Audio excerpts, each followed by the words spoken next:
How do you assess Netanyahu's latest statements and remarks on the demilitarization of southern Syria, and what impact could they have on the Syrian stability? Thank you, Hani, for having me. It seems that Israel's Netanyahu is bent on pursuing his expansionist agenda within the vicinity of his northern border, whether in Lebanon or in Syria.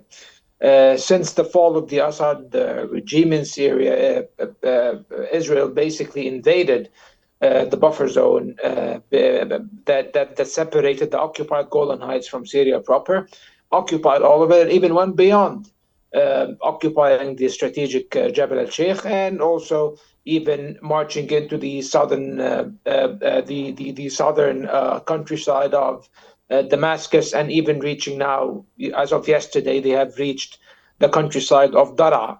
So, of course, this Israeli expansionism was compounded by Israel placing forward a vision for its presence in Syria. It said that this will be more or less basically a permanent presence, or as they, in their own words, a very long-term presence. And they said that the new Syrian government is not allowed to maintain any armed elements in southern Syria, basically establishing a de facto demilitarized zone in the south, or so calling for it.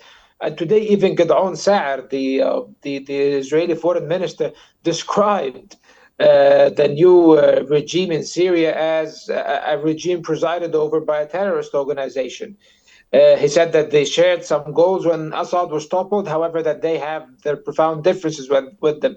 So, of course, even though the current Syrian government is not remotely interested in engaging in any conflict with the Israelis are taking advantage of the power vacuum in Syria and the state of chaos the country is in, basically, due to regime change, in order to basically launch a land grab and expand their areas of influence. And today, interestingly enough, yesterday, Israel has announced that for the first time in history, the Golan Heights will be open for Syrian laborers from the southern areas to go work there and come back. So it seems that they are trying to normalize their presence in southern Syria, and they are trying to convince the people that they will have to live with Israeli occupation.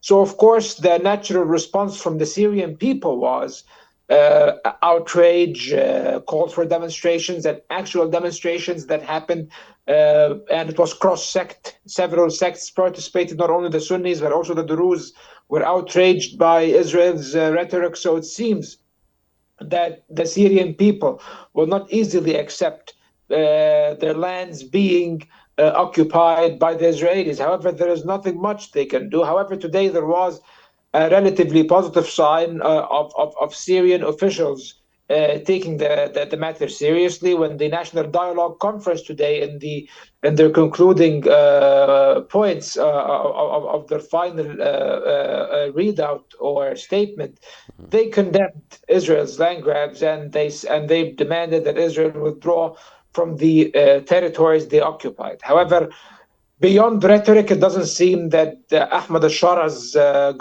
transitional government, is really interested in picking a fight with the Israelis at this point.